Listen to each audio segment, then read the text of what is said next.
Last week, we talked about how the CEO of Dominion stood up the House committee in Michigan.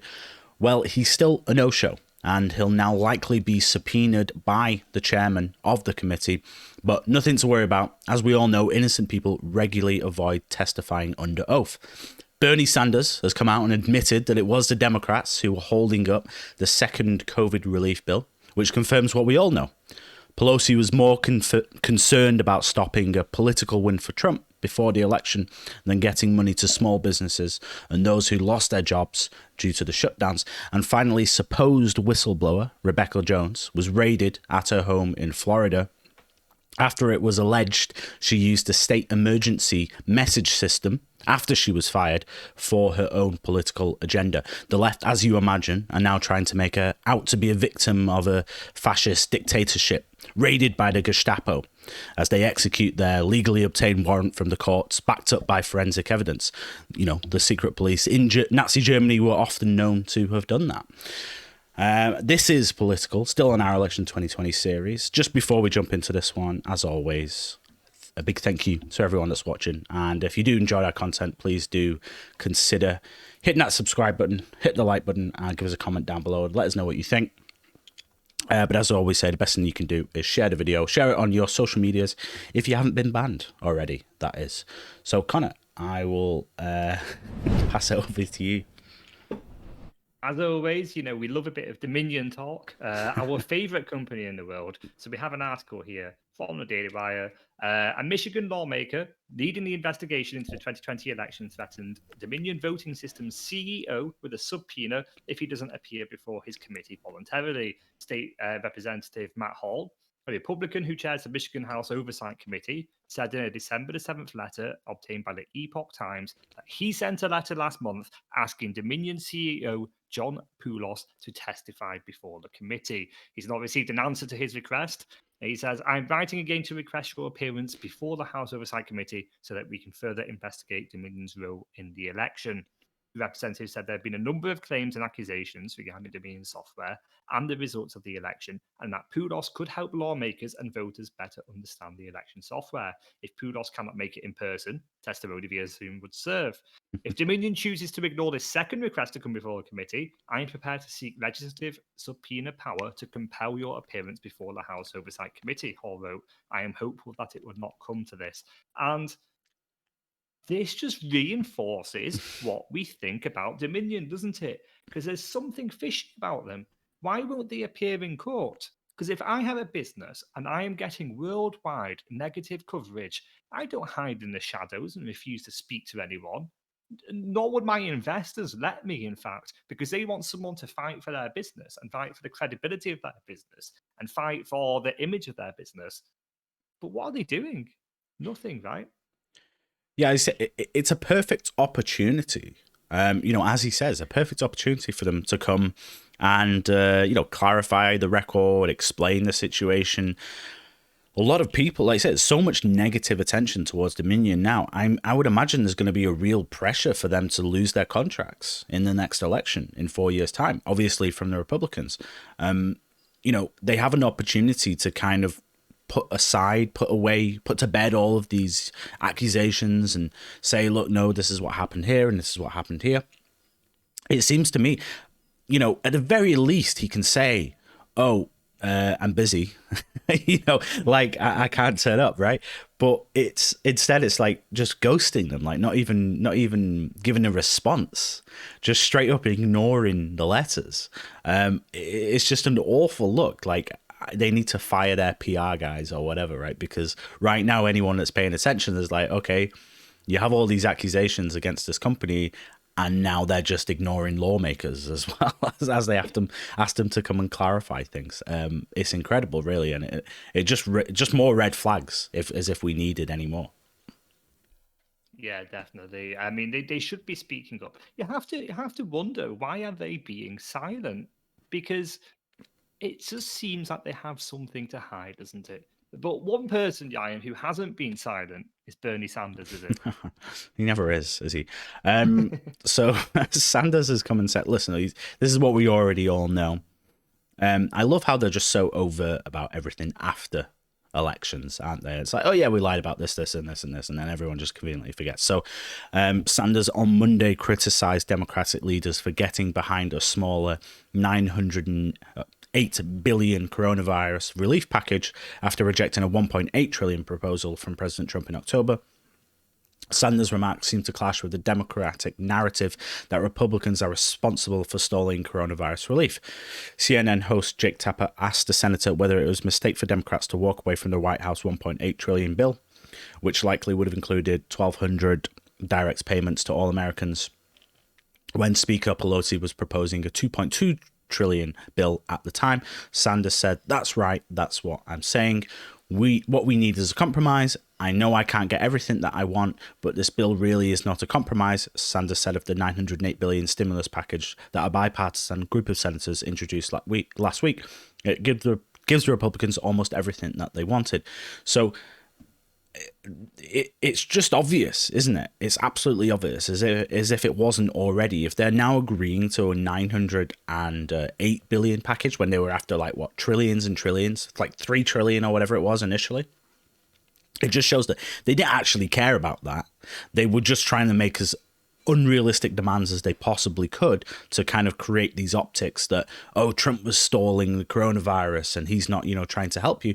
They knew that stalling the relief bill. They knew that if he did get that bill through, and if they did get more money to people just before the election, that was going to look good for Trump, because he's going to look like a guy who's getting things done and taking care of people, that have been, after their jobs are being lost because of the shutdowns. Yeah, I mean, I don't support Bernie Sanders. Very few people on this channel are going to support Bernie Sanders. You have to ask, where was this criticism before the election? Americans have, since the introduction of the very first proposals of this bill, Americans have lived in fear and instability financially for so many weeks, so many months, because as a result of delaying. And if it now emerges, as it does seem to be, that it's the Democrats who have intentionally stalled this package, the package that would have helped a lot of people simply to score one over on President Trump, it really is the most vile and reprehensible, typical politician behavior imaginable.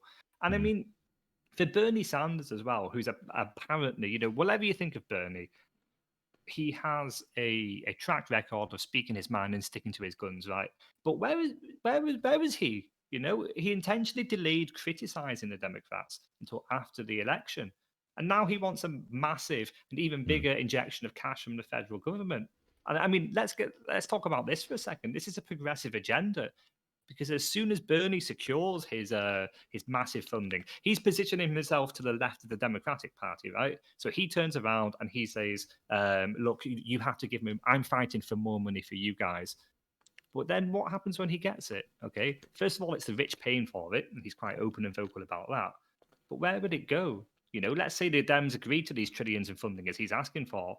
Progressive works step by step. So he's going to secure that funding, and then he goes, oh, well, this has to go to Black communities, actually, and this has to go to more funding for women in the arts and this sort of thing, and they're going to take it step by step by step. So if the Democratic Party starts to cave to these demands, be very afraid indeed.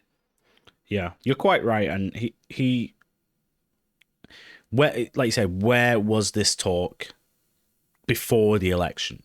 It's quite obvious, clear to anyone paying attention, that they've deliberately delayed criticizing Pelosi and her negotiation because they were afraid of, giving Trump a win. And just to put things into context, the Democratic, governors have shut down their states, and then the Democratic Congress have deliberately stalled a relief bill to help those people that lost their jobs because of those shutdowns.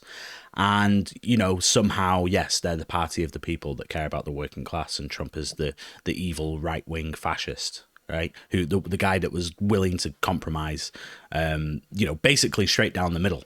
And then even said, let's just put through the things that we agree upon, like stimulus checks and stuff like this. And they still refuse to do that. So it's incredible the way that they control the narrative. Speaking of which, they've very much done that, haven't they, on this final situation with this final story with Rebekah Jones and what's been happening in Florida. Yeah, kind of controlling the narrative through different means, perhaps more a bit more authoritarian means.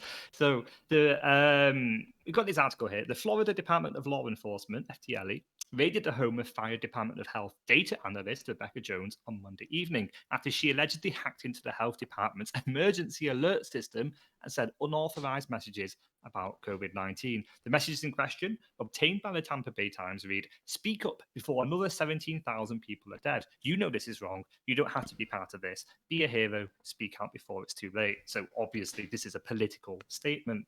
In the short video clip Jones posted Monday evening, 3 men from a law enforcement agency tell Jones to go outside when she opens her front door, alerting her they have a search warrant. They ask who else is inside and direct that her 2 children and husband need to go outside as well.